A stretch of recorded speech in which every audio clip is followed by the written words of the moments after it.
തൗഹീദ് സാക്ഷാത്കരിച്ച ഒരാൾക്കുണ്ടാകേണ്ട ഗുണങ്ങളാണ് ഈ പറയുന്ന പ്രധാനപ്പെട്ട ഗുണങ്ങൾ. ഇത് പറയുന്നതിലൂടെ പ്രധാനപ്പെട്ട 2 കാര്യങ്ങൾ ലക്ഷ്യമാക്കുന്നുണ്ട്.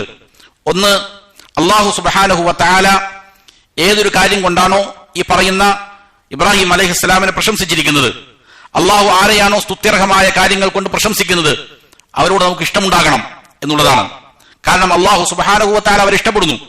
അവരെ അള്ളാഹു സനാ ചെയ്യുകയാണ്, പ്രശംസിക്കുകയാണ്.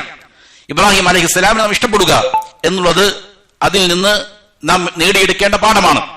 ഇബ്രാഹിം അലൈഹിസ്സലാമിനെ ഇഷ്ടപ്പെടുന്നത് പോലെ തന്നെ ഇബ്രാഹിം അലൈഹിസ്സലാമിന്റെ ആദർശം മുറുകെ പിടിച്ചിരിക്കുന്ന ആളുകളെയും നാം എന്ത് ചെയ്യുന്നു? ഇഷ്ടപ്പെടുന്നു.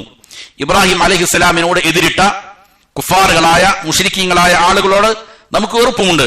കാരണം അള്ളാഹുവിന്റെ മാർഗത്തിൽ നിന്ന് തടഞ്ഞു നിർത്താൻ വേണ്ടിയിട്ട് ഇബ്രാഹിം അലൈഹിസ്സലാമിനോട് ക്രൂരമായ അക്രമങ്ങൾ കാണിച്ച അള്ളാഹുവിന്റെ ശത്രുക്കളാണവർ. അതുകൊണ്ട് അവരോട് നമുക്ക് വെറുപ്പുണ്ടാവുക എന്നുള്ളതും അതിന്റെ ഭാഗമാണ്. ഇതെല്ലാ കാര്യത്തിലും അങ്ങനെ തന്നെ. അള്ളാഹു സുബ്ഹാനഹു വ തആല ആരെയെല്ലാം ഇഷ്ടപ്പെടുന്നുവോ, ആരെയെല്ലാം അള്ളാഹു സനാ ചെയ്യുന്നുവോ, പ്രശംസിക്കുമോ നല്ല കാര്യങ്ങൾ കൊണ്ട്, അവരോട് നമുക്ക് ആ ഇഷ്ടമുണ്ടാകേണ്ടതുണ്ട്.